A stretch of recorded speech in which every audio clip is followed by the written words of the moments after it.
Fear has always been part of being human. For thousands of years, people have feared failure. They've feared rejection. They've feared loss. They've feared looking foolish. Technology has changed. Society has changed. But fear hasn't. More than 2,500 years ago, Confucius observed the same struggle that we face today.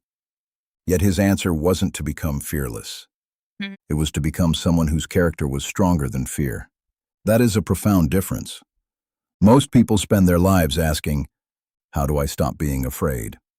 Confucius would have asked a different question. What kind of person do you want to become? Because once you answer that question honestly, fear begins to lose its authority. Confucius believed that a person's life should be guided by virtue, not emotion. Emotions come and go. Some days you'll feel motivated. Other days you'll feel anxious. Some mornings you'll wake up full of confidence. Others, you'll doubt yourself before your feet even touch the floor. If your actions depend on your emotions, your life will never be consistent. Character, however, doesn't depend on feelings. Character chooses the right action anyway. This is why Confucius taught that the superior person, the junzi, acts according to principle rather than convenience.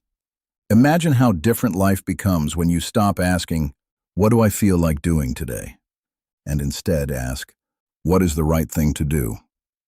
That single shift changes everything. Fear tells you to avoid difficult conversations. Character tells you to speak honestly. Fear tells you to stay silent.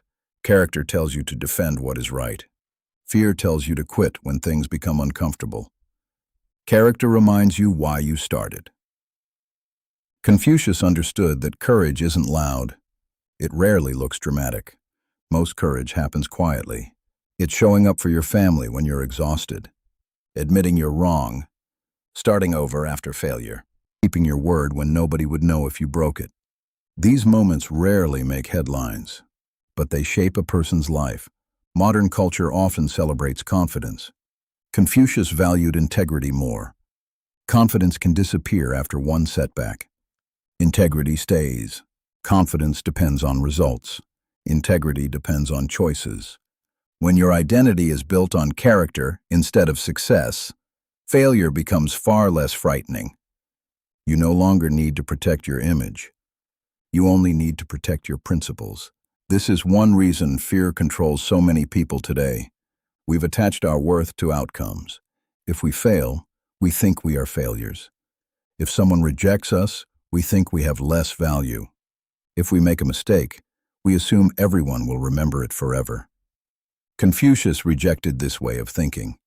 He believed that your worth comes from how you conduct yourself, not from how the world rewards you. Think about how freeing that is. You cannot control other people's opinions. You cannot control luck. You cannot control every opportunity, but you can control your honesty, your discipline, your humility, your kindness, your willingness to keep learning. Those things belong entirely to you. And when your identity rests on what you control, fear loses much of its power.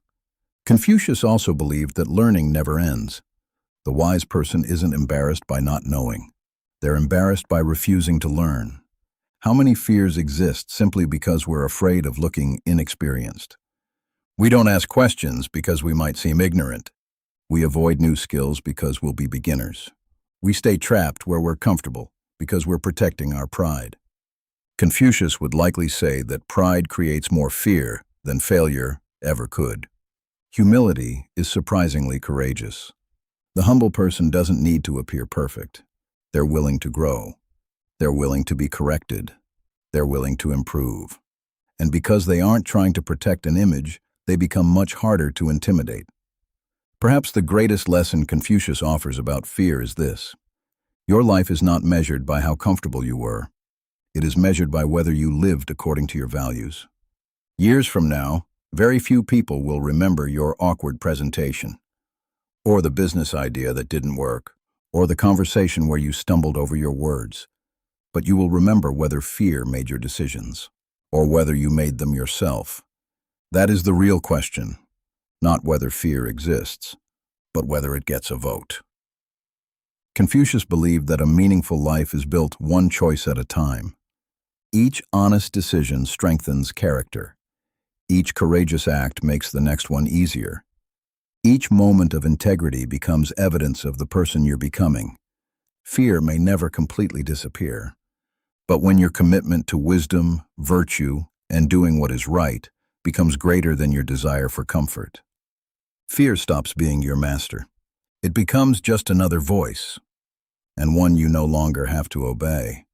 Because in the end, Confucius didn't teach people how to avoid fear.